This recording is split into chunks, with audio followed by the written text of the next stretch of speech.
কয়েক মাস ধরেই মণিপুর পরিস্থিতি সামাল দিতেই হিমশিম খেয়েছে ভারতের কেন্দ্রীয় সরকার। স্থানীয় ও মিয়ানমার থেকে ঢোকা সশস্ত্র বিদ্রোহীদের কোনোভাবেই বাগে আনতে পারছে না অমিত শাহের নেতৃত্বাধীন স্বরাষ্ট্র প্রশাসন। পরিস্থিতি নিয়ন্ত্রণে আনতে না পারার দায় নিয়ে মণিপুর রাজ্যের মুখ্যমন্ত্রী বীরেন সিং পদত্যাগ করতে বাধ্য হয়েছেন। যদিও ভারতীয় গণমাধ্যমের খবর বলছে, বীরেন আসলে স্বেচ্ছায় পদত্যাগ করেননি, তাকে ভারতের কেন্দ্রীয় স্বরাষ্ট্রমন্ত্রী অমিত শাহ পদত্যাগ করতে বাধ্য করেছেন। অমিতের বাসভবনে দুই নেতার মধ্যে মিনিট 15 একটি বৈঠক হয়। এরপরই আসে বীরেনের পদত্যাগের ঘোষণা।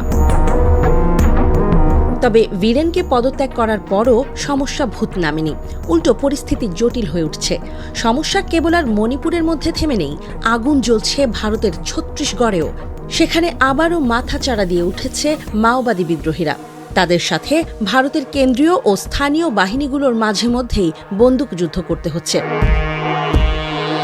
মাওবাদী নিধনের অভিযানে কোমর বেঁধে নামলেও তেমন কোনো সুফল পাচ্ছে না অমিত শাহের নেতৃত্বাধীন বাহিনী। সম্প্রতিও ছত্তিশগড়ের বিজাপুরে গভীর জঙ্গলে মাওবাদীর সাথে এই বন্দুকযুদ্ধের ঘটনা ঘটেছে।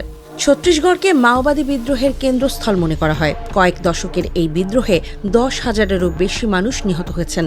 বিদ্রোহীদের দাবি, প্রান্তিক আদিবাসী জনগোষ্ঠীর অধিকারের জন্য তারা লড়াই করছেন, আর রাষ্ট্র ভারত তাদের দিচ্ছে সন্ত্রাসী তকমা।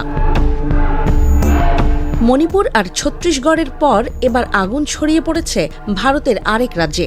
এবার পাঞ্জাবেও বিদ্রোহের ভূত দেখতে শুরু করেছে ভারত। সেখানেও বিপুল অস্ত্রশস্ত্রের উপস্থিতি টের পাওয়া যাচ্ছে। ফলে মোদি আর অমিত শাহের প্রশাসনের শান্তির ঘুম প্রায় হারাম। বহির্বিশ্বে এক মার্কিন প্রেসিডেন্ট ডোনাল্ড ট্রাম্পের ধাক্কা সামলাতেই মোদির গলদঘর্ম দশা। অমিত শাহের অবস্থা নাজেহাল দেশে। এবার পাঞ্জাবের পাতিয়ালায় আবর্জনার স্তূপের ভেতর থেকে উদ্ধার করা হয়েছে বেশ কয়েকটি রকেট। স্থানীয় রাজপুরা রোডের ধারে আবর্জনা ফেলার একটি জায়গায় সেগুলি পড়েছিল। পুলিশ জানিয়েছে, গোপন সূত্রে স্থানীয় থানায় খবর যায় ওই আবর্জনার স্তূপে কিছু সন্দেহজনক বস্তু পড়ে রয়েছে। সেই মতো ওই পুলিশের একটি দল ঘটনাস্থলে গিয়ে সন্ধান পায় রকেটগুলির।